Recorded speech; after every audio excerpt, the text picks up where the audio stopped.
Welcome to Share Talk, the only podcast where investors come first. This is the shipping forecast here on Share Talk, issued by the Met Office on behalf of the Maritime and Coast Guard Agency at 1130, Thursday, the 1st of April 2021.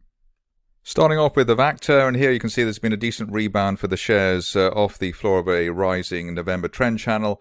That's running near the £2 level and just hit that. We've also just managed to bounce off the floor of the early March gap there at around the £2 level, and the rebound has been quite swift. The view at this stage is that at least an end-of-day close above the 20-day moving average at £2.45 could be enough to take the shares up towards the top of that channel from November as high as £3.10 over the next 2 to 4 weeks, so maybe going into the end of April. A stock which is coming back in terms of the punters' interest at the moment is Barron Oil. The interesting point here is that it looks as though we've had a bear trap gap reversal, so with a gap down that we had the other week, and then that was also below the previous support area, 0.06. But we bounced back well today, and an end-of-day close back above the floor of the gap at least would be enough to give us perhaps a move higher towards recent resistance for the shares. The last February peak there at 0.11 pence over the next couple of weeks. If you're more cautious, maybe you wait for an end-of-day close back above the top of the gap there at 0.08 pence. But it looks as though the bear trap rebound here and the rebound off this broadening triangle from back in August is enough to give us some decent push in terms of the recovery there at Barron Oil. Onto a stock which is frequently rather difficult to make a call on, a bit of a beaster, French Connection, not surprisingly really given the fundamental factors involved here. Here we've got another stock which has bounced off the gap, in this case the gap there at 17 pence at the beginning of February. And the technical signal now, or the setup, is that while there's no end-of-day close back below 17 pence, we're looking towards that resistance line there from April last year, currently promising us a target as high as 36 or 37 pence as soon as the end of May, but only while we hold above that gap floor there at 17 pence. A stock which has been equally difficult in the recent past, and I would understand if people just managed to avoid it totally, is Hurricane Energy. Here we've had an extended base for the shares. That's been in place, I suppose, since the autumn. The early part of the autumn, in fact. The support line there at the floor of the rising trend channel from September running through 3 pence, and surprise, surprise, that's been the support area for some weeks now. The view now is that at least while we're above the initial March support at 2.8 pence, we're potentially in recovery mode, although you might want to see an end-of-day close back above the February resistance line there. That's around 3.4 pence before feeling that it might be safe to come out for a potential rebound through to 4.5 pence, which was last month's, or sorry, rather February's resistance. 4.5 pence possible by the end of April if we have a swift end-of-day close above today's intraday high at 3.4 pence. Moving along to a stock which has been an equally long time getting its act together. Yeah, but Kibo Energy looks as though we are finally on our way, and it's worth celebrating that with the extra inclusions here in the Bulletin Board Heroes. Top of the rising trend channel there from October, promising us a target as high as 0.55, and the way things are going, one would expect that to be hit as soon as the end of this month. Stop loss as tight as an end-of-day close back below the last month's intraday resistance at 0.4 pence, so not too bad in terms of the setup and the risk management there for Kibo. In fact, I would probably be looking for rather more than that. The upside there, probably 0.7, 0.8 really, but 0.55 by the end of the month may be a longer target for fans of the shares up towards 0.8 at the top of that August rising trend channel. Moving along to a stock which is arguably got one of the best setups, at least in terms of the rules that we use here on the Bulletin Board Heroes. Here we had a bear trap, and we gapped higher from that mid-month. So bear trap gap reversal below the or from below the January support.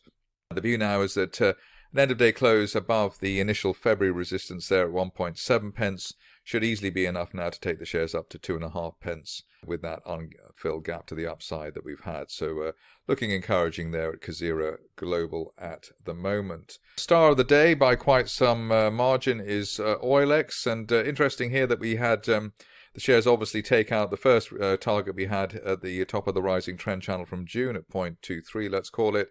The optimistic target was there at that March resistance line projection at 0.38, which has been cleared. It was actually exceeded. We went up to 0.45, so that just gives a nod to the people who wonder where I get my trend lines from. And then finally, the best case scenario target on the upside at the moment on a technical basis is a line of resistance from February last year, currently promising us a target as high as 0.5 pence, which we might get next week, maybe sometime, if we can hold the upper 0.3s for any length of time. No real support, I suppose, on the daily chart before the 0.35 area. So something like that would be the 0.35 to 0.4 pence would be the ideal sort of resting zone after the spike higher we've seen, and then a move up to 0.5 pence later this month for OILEX. A stock which has been rather difficult to say the least, both technically and maybe fundamentally, has been Ridgecrest, but a bit of buying interest coming in now. Looks like we've got a bear trap from below the 1.5 pence, which was the support for the shares at the end of February. So an end-of-day close above 1.5 could be enough to get the shares back towards 2.1 pence, which was the resistance for the shares on the way down. Stop loss obviously back below 1.4, the recent support for the shares, which hopefully will hold. Stock which I haven't covered for quite a while here, and looking at the situation here, tissue Regenix. Here we've broken a resistance line there from February. That was running at around the 0.64 level, and while we're above that on an end-of-day close basis, we could hit the top of the rising trend channel from back in May last year as high as a penny, and that could be seen by the end of May, and hopefully sooner. I mean, ideally that would be by the end of April. All the while, the ideal scenario is that we hold above that early March support there at 0.61. The longer we hold above that, the more the chance of a move to a penny for tissue Regenix. Moving on to a stock which, again, I haven't covered for quite a long time, and good to see it back, I suppose.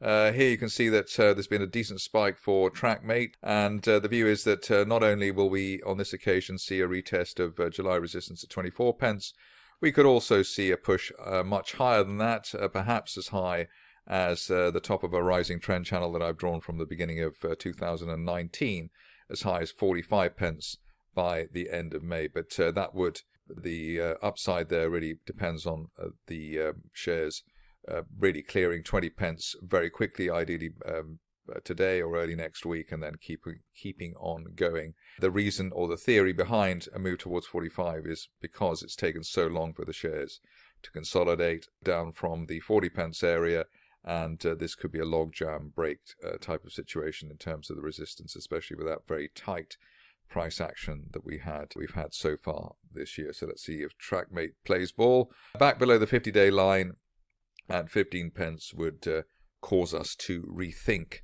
the upside scenario. Next up is Wildcat, where I think I've had several people sort of ask me why the shares have performed so well. I think there are two factors here. One is that it's got a cool name, the company, and the second is the way that we've had gaps to the upside. The last one, it remains unfilled, and when you see that on a stock or a market, it tends to mean that there's plenty of momentum behind a situation. Looks as though the shares have bounced off the floor of this rising trend channel from January.